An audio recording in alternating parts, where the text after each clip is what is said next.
All right. First of all, before we even get started on talking about the movie, we have to acknowledge just how damn cool it is that this even exists, right? I mean, how awesome and how rare and unheard of an opportunity for Zack Snyder to be able to bring this version of Justice League to life. After he left the project for, devastating family matters, and someone else took the helm and put out a film that was, a far cry from the version he had imagined. He actually got the chance 4 years later for the world to see what he had imagined the movie to be. This was his baby. And to hand it off to someone else and have it become something wildly different, man, that must have sucked. But this sort of thing happens all the time. I mean, creators create something and someone else takes it and runs with it, and in the end, it ends up looking like something else entirely. And that's usually where the story ends. But because of die-hard, devoted fans who want to see Zack's original version so badly that they donated money, they started social media campaigns, they put up billboards. The fans did this. I mean, don't get me wrong, this is Zack's creation, 100%. But without these die-hard fans, this director's cut would never have seen the light of day. And that in itself makes Zack Snyder's Justice League something really special. All right, on to the film. Now, let me premise this by telling you, I never even finished watching the theatrical version of Justice League. I got about a third, maybe halfway through, and decided it wasn't worth finishing.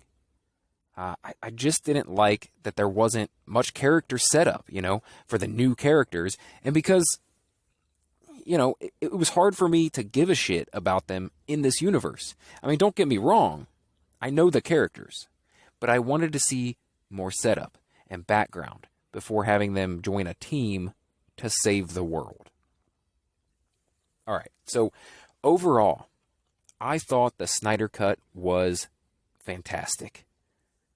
I loved that it was 4 hours long, and I also love that it was split into chapters. You had 4 parts with a distinct theme, and it just made it feel like much more of an epic than just a film.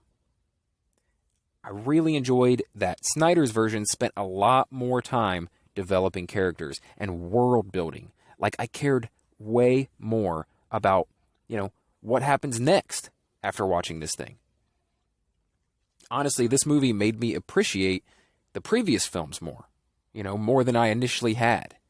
Like, now I find myself wanting to go back and watch Man of Steel and BVS, because this film made me care about the characters in a way, I really hadn't before.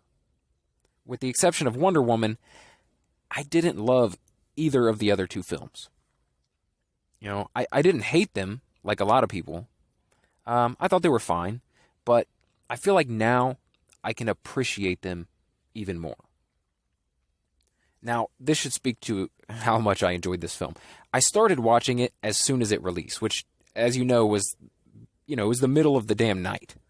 And I could not stop watching. I'm like, I'll just watch a little bit, and then watch the rest tomorrow. No. I knew I should go to bed. I knew I needed my sleep. But scene after scene, this film kept me engaged every step of the way. The 4 hours fly by. It doesn't drag at all. There's enough action, throughout. Like, each chapter of it, each part has some action in it to keep you engaged. And enough story, character development, and world building that I never felt bored or like I was waiting for the next scene.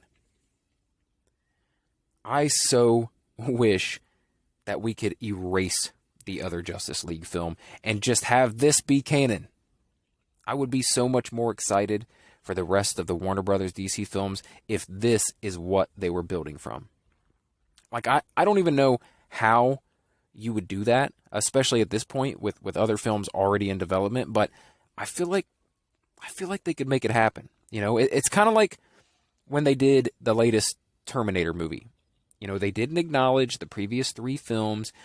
They just made a film that took place directly after Terminator 2 Judgment Day. Or even the way they did the Watchmen HBO series. You know, they did that as a sequel to the comic book from 1985, rather than it being a sequel to the Watchmen film, which is a very different setup. You know, I don't know. I don't know how you do it, but don't tell me it's impossible. You know, not after doing something like this, you know, that felt completely impossible, and then bringing it to life anyway. If we can see this long-awaited Snyder cut that, you know, should have been lost to history, then at this point, they can do anything they want. So, like I said, I don't know how it would work, but God, man, I really want this film to be canon. We could just pretend like the 2017 film never happened. And if they don't officially come out and say that, I'm just going to imagine that this is canon and move forward like that, because otherwise, I'm not really looking forward to too much. Well, that's not entirely true. I am absolutely looking forward to the Flash film, especially if they're doing what everyone says they are doing, which is the Flashpoint paradox. But otherwise, I'm just not that interested in the Warner Brothers DC films. But if I could expect more of what I got with the Snyder Cut, I would be 100% all in. All right. As much as I enjoyed the film, I do have to say that I wish the setup for this film would have been a little different. I would have liked to have seen each of the characters have their own film before they ever dropped a Justice League. You know, much in the way that Marvel Studios set up the Avengers. I think it would have played much better if we had more of a relationship with these characters before the team up. But we got what we got, and it is what it is. I love the Snyder Cut. I think it's fucking amazing. And if you're a fan of these characters, it's a must-watch. You absolutely have to watch this thing. Now, if you enjoyed this review, like the video, please, and subscribe to the channel. Listen, I don't only do movie reviews. It's a lot of what I do, to be honest. But what I do on this channel is every day I pick a random topic. You know, it's usually entertainment or pop culture related, but sometimes I dive into other things as well. But if that's something that tickles your fancy, if you'd like to get a new and random topic in your feed every day, then please subscribe for more. And if you do decide to subscribe, then I will talk to you again tomorrow. Thanks.